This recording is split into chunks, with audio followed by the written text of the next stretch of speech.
অশরীরীর হাতছানি।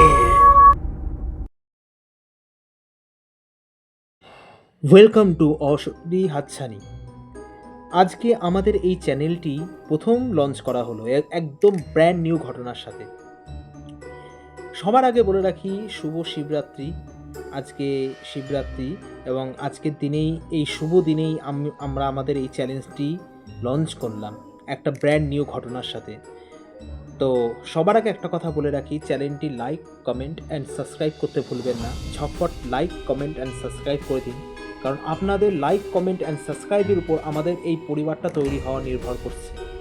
আপনারা যত লাইক, কমেন্ট অ্যান্ড সাবস্ক্রাইব করবেন, তত আমরা এগোতে পারবো বা আপনাদের নতুন নতুন সত্যি ভৌতিক ঘটনা উপহার দিতে পারবো।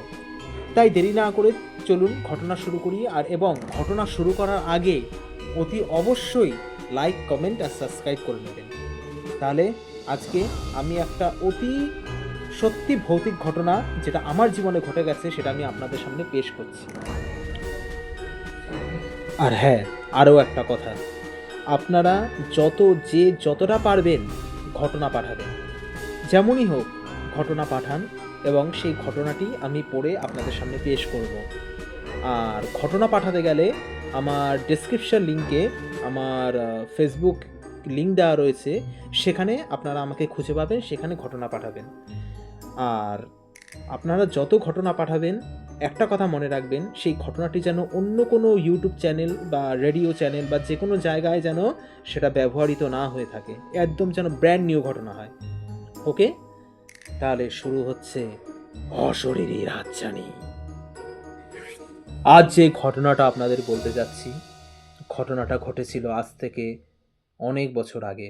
সালটা ছিল 2015 সাল। তখন আমি চাকরির জন্য চেষ্টা করছি। বলে রাখা ভালো, আমি খুবই মধ্যবিত্ত ঘরের ছেলে। বাবা খুব অল্প বয়সেই নানা রকমের শারীরিক রোগে জর্জরিত হয়ে পড়ে। ঠিক সেই টাইমেই আমি একটা চাকরি পাই। সেই চাকরিটা আমি পেয়েছিলাম পেপার থেকে দেখে। খুব ভালো, নতুন চাকরি, নতুন মানুষজন, নতুন পরিবেশ। কিন্তু আমি তখনও বুঝতে পারিনি যে আমার জন্য তখন কি অপেক্ষা করছে। বলে রাখা ভালো, আমি সিকিউরিটি গার্ডের জব পেয়েছিলাম। আমার ডিউটিটা ছিল ঠিক সকাল 8টা থেকে রাত্রি 8টা অবধি এক সপ্তাহ, আবার পরের সপ্তাহ থেকে রাত্রি 8টা থেকে সকাল 8টা অবধি, অর্থাৎ night and day shifting mixing. তো যথাযথভাবে আমি প্রথম দিন স্পটে পৌঁছানোর পরে যে আমার পার্টনার ছিল, মানে যে আর কি আমার জায়গায় আর কি মানে নাইটে ডিউটি করেছে, সকালবেলা আমি ডিউটি জয়েন করার পর যে আর কি আমার হাতে চাবিটা দিয়ে চলে যাবে আমার ডিউটিটা বুঝিয়ে, তো মিস্টার সাউ, তো সে আমাকে চাবিটা দিয়ে চলে যায়। তো আমি এরকম এক সপ্তাহ ডিউটি করি সকালবেলা, আমার কোনো রকম কোনো অসুবিধা হয় না। কিন্তু যখন কিনা নাইট পরের সপ্তাহে পড়ে, আমি বুঝতে পারিনি যে আমার সাথে এত বড় ঘটনা ঘটবে, আমার সেটা কাল হয়ে যাবে।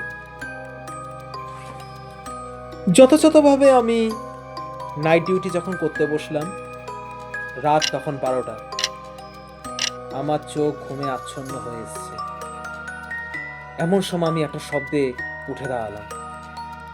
শব্দটা ঠিক দেখবেন কোনো অফিসে চাকা দেওয়া চেয়ারে বসে যদি কেউ অফিসিয়ালি কাজ করে, ঠিক যেরকম কচ কচ শব্দ হয়, ঠিক সেরকম এক শব্দ।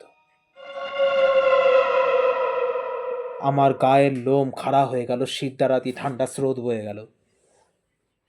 আমি বুঝতে পারছি না এটা কোত্থেকে হচ্ছে, কারণ সেই রাতে ওই চেম্বারে আমি ছাড়া আর কেউ ছিল না, আর শব্দটা ঠিক আমার পিছন দিয়েই আসছিল, যেন আমার পিছনে ঠিক এই মুহূর্তে বসে কেউ কাজ করছে। আমার অস্থির লাগছে, কারণ আমি তো বুঝতে পারছি যে এই রাতে কেউ এখানে এসে কাজ করা সম্ভব নয়।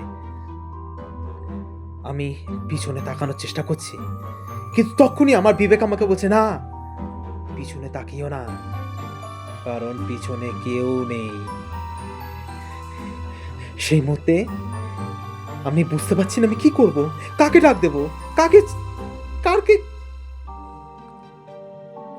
হ্যাঁ, কেউ নেই, কেউ নেই যে আমাকে ওই রাতের বেলা ওই অন্ধকার জগৎ থেকে বার করতে পারে। বলে রাখা দরকার, আমি ঠিক যেখান থেকে ওই শব্দটি পাচ্ছিলাম, অর্থাৎ আমার পিছনের ঘর থেকে, সেখানে সকালবেলা আমার অ্যাডমিন পান্ডেজি আসতেন। এই পান্ডেজি ঠিক সকাল 10টা থেকে বিকেল 6টা অবধি ডিউটি করে চলে যেতেন এবং যাওয়ার আগে অবশ্যই নিজের ঘর তালা দিয়ে যেতেন। আর এটা যখন আমি জানি, তখন তো আমি আরো বেশি করে বুঝতে পারছি যে এটা কোনো স্বাভাবিক ঘটনা আমার সাথে ঘটছে না। এক মুহূর্তের জন্য আমি নিজেকে বোঝানোর চেষ্টা করছি, হয়তো আমার মনের ভুল, হয়তো এটা পুরোপুরি আমার একটা ভুল ধারণা, কিন্তু না, বাস্তব তো বাস্তবই, বাস্তব তো কোনো যুক্তি কোনো তর্ক মানে না, সে তো তার নিজের কার্যক্রিয়াই চালিয়ে যাচ্ছে। কিছুক্ষণ পর পুরো ব্যাপারটা শান্ত, আর কোনো শব্দ নেই, কোনো আওয়াজ নেই। কিন্তু তারপর যেটা হলো সেটা আমার সিদ্ধার্থ দিয়ে একটা ঠান্ডা স্রোত বয়ে গেল। আমার ভেতর থেকে সমস্ত লজিক, সমস্ত যুক্তি তর্ক এক মুহূর্তের জন্য নিমেষে মিথ্যে করে দিয়ে গেল। এটা কি হলো? যখন কিনা ওই শব্দটি থেমে গেল, আমি আমার মতো বসে সামনের দিকে তাকিয়ে রইলাম। সামনে একটা অনেক বড় বট গাছ। হঠাৎ আমি একটা পায়ের আওয়াজ পাই, যেন কোনো আগন্তুক অন্ধকারের মধ্যে দিয়ে নিজের অস্তিত্বের জানান দিচ্ছে এবং ধীরে ধীরে আমার জানলার দিকে এগিয়ে আসছে। আমি আমি উত্তেজিত হয়ে পড়লাম, এ কে? কারণ আমি জানি এই রাতের বেলা কোনো আগন্তুক আসতে পারে না। তবু আমি নিজেকে বোঝালাম, হয়তো শত দরজা সেই সিকিউরিটি গার্ড রাফিক ভাই। আমি নিজেকে বুঝিয়ে চেম্বার থেকে বাইরে বেরোলাম, কিন্তু তারপর সেখানে আমি কাউকে দেখতে পাইনি। আমার তখন বোধ বুদ্ধি সব লোপ পেয়ে গেছে, আমার স্নায়ু কাজ করছে না, কারণ আমি বুঝতে পারছি যে আমি পুরো দমে ফেসে গেছি। আর আমি যদি এখন চিৎকার করি, আমার চিৎকার শোনার মতো একটা লোকও নেই। শুধু দূরে বাইরে কোথাও যানবাহন চলাচলের আওয়াজ পাচ্ছি, তার থেকে আর বেশি কিছু পাচ্ছি না। এইভাবে এই রাতটা আমি পার করলাম, কিন্তু এর পরদিন যেটা হলো সেটা হয়তো না হলেও ভালো হতো। পরদিন সকাল 8টা, আমি একটু নিশ্চিন্ত হলাম যে যাক, রাতের অন্ধকার কেটে দিনের আলো ফুটেছে। ভোর 4টের সময় হঠাৎ করে একটা আওয়াজে থতমত হয়ে ঘুমটা ভাঙলো। বুঝলাম ফোনের ঘন্টা বাজছে। আমি যথাযথভাবে আমার সিকিউরিটি অনুসারে, যেটা আমার ডিউটি, গাড়ি বার করতে বলা, ম্যাডাম যাবেন ময়দানের মাঠে এক্সারসাইজ করতে, আমি তাই করলাম। তারপর ওখান থেকে বেরিয়ে গেলাম। আমার পার্টনার এলো, তাকে চাবি দিয়ে আবার বেরিয়ে গেলাম। আমার ডিউটি আবার রাত 8টা থেকে। যথাযথভাবে আবার রাত 8টা বাজলো, আমি আবার যথাযথ স্থানে হাজির হলাম। এইবার দেখলাম আমি চিত্রটা একটু অন্যরকম। আগের দিন রাতের বেলা কোনো লোকজন ছিল না, কিন্তু এইবার রাত 11টা বেজে যাওয়ার পরও দুজন ব্যক্তি, নন বেঙ্গলি, নিজেরা নিজেদের মতো করে গল্প করছে। তো আমি ভাবলাম একবার তাদের জিজ্ঞেস করে দেখি, মনে আমার একটা কৌতূহল হয়। যেমন ভাবা তেমন কাজ, আমি তাদের কাছে যাই, গিয়ে তাদেরকে পুরো ঘটনাটা আগের দিন রাতের বেলা আমি সব খুলে বলি। শুনে ওই ব্যক্তি দুজন আমাকে পা থেকে মাথা পর্যন্ত দেখে নিজেদের মধ্যে কি একটা আলোচনা করে। আমার ভেতরে তখন উত্তেজনা আরো বেড়ে যায়। আমি জিজ্ঞেস করি, কি হয়েছে দাদা, আমাকে বলতে পারেন? সেই ব্যক্তি দুটো রহস্যজনকভাবে আমার চোখের দিকে চোখ রেখে বলল, বলি, তুমি কত নম্বর বাখরা? এই কথা শুনে আমি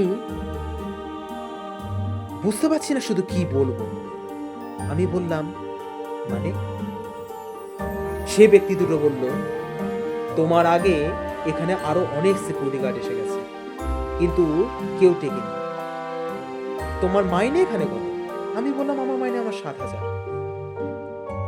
সেই ব্যক্তি দুটো বলল, 7,000? যাক, তাহলে তোমার 1,000 টাকা আরো বাড়িয়ে দিয়েছে। তখন আমি বললাম, একটু পরিষ্কার করে বলবেন কি ব্যাপার? এইবার আসল ঘটনায় আসা যাক।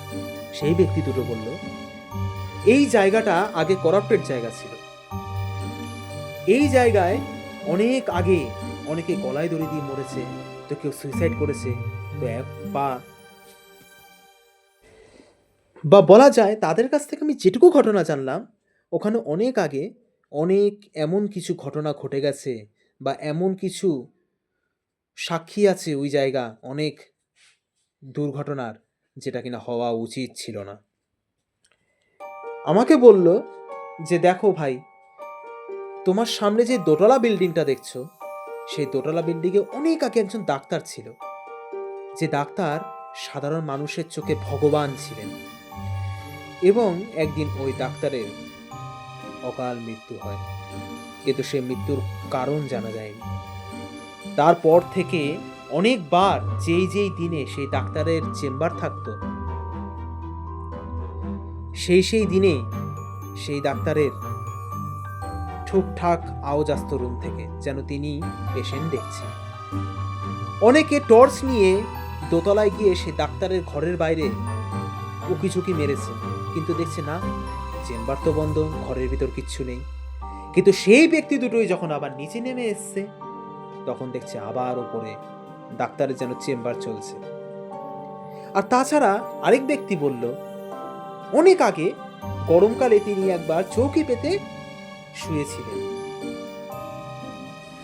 হঠাৎ সেই চৌকি রাতের বেলা কেউ নাড়া দেয়, এমন জোরে নাড়া দেয় যে সেই ব্যক্তি উল্টিয়ে পড়ে যাওয়ার জোগাড়।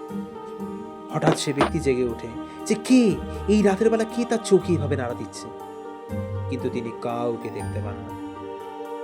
তিনি পুনরায় আবার ঘুমানোর চেষ্টা করেন, কিন্তু আবার সেই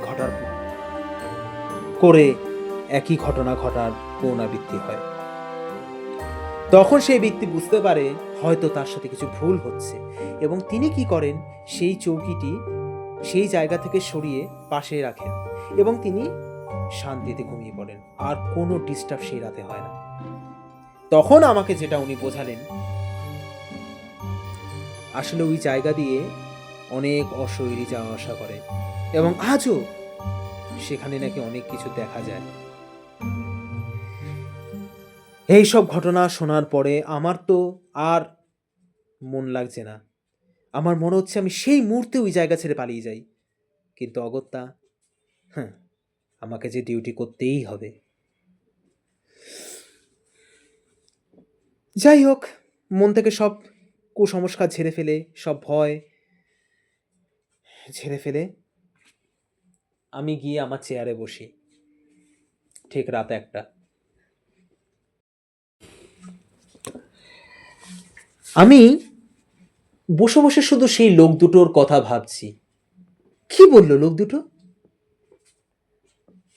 কিন্তু তারপর যেটা হলো সেটা আমি কল্পনাও করতে পারিনি। আমি আবার আমার পেছনে সেই শব্দটি শুনতে পাই, যেন কেউ চেয়ারে বসে অফিসে কাজ করছে, কিন্তু ঘরে যে কেউ নেই। আমি চুপচাপ আমার চেম্বারের সামনে একটা কাচের জানালা আছে, যে জানালার বাইরে দিয়ে একটা বড় গাছ দেখা যায়, সেই দিকে তাকিয়ে আমি বসে রইলাম। কিন্তু আমার ভেতরে কেন জানি না, আমার ইন্দ্রিয় সেন্স বলছিল আজকে এমন কিছু হবে যেটা হওয়া উচিত নয়। হঠাৎ আমি দেখলাম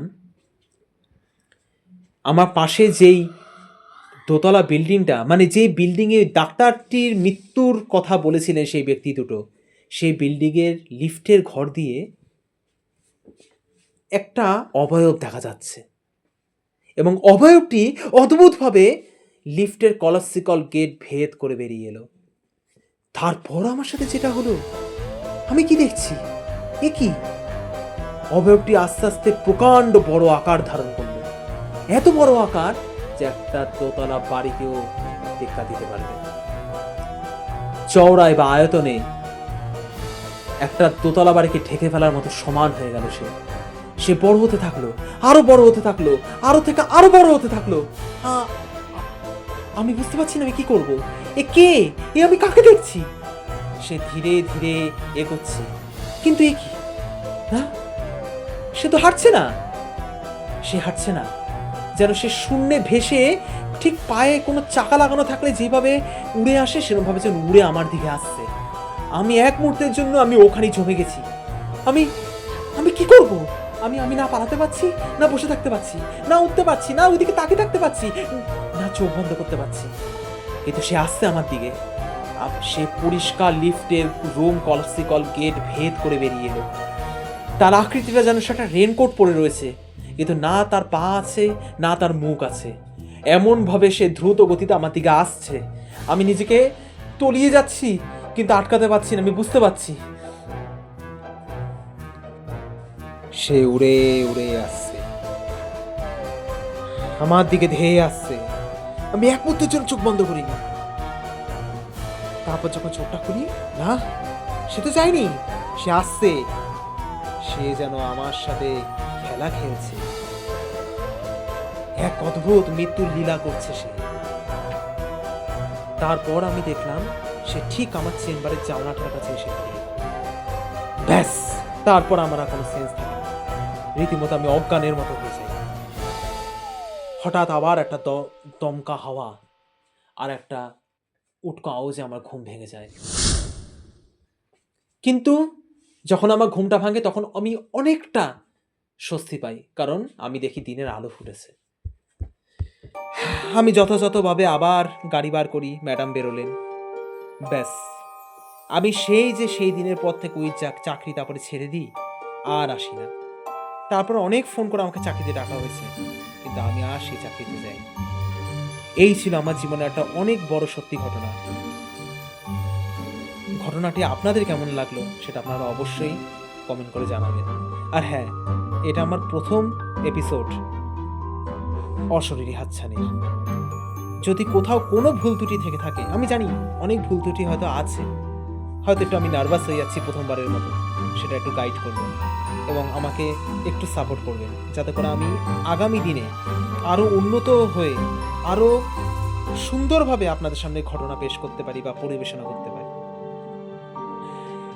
আরও একবার বললাম যে ঘটনা পাঠাতে গেলে আমার ডেসক্রিপশন সেকশানে আমার ফেসবুক লিংক দেওয়া রয়েছে, সেখানে ঘটনা পাঠাবেন এবং সেই ঘটনাটি যেন একদম ফ্রেশ ঘটনা হয় এবং অন্য কোথাও যেন সেই ঘটনাটি ব্যবহৃত না হয়ে থাকে।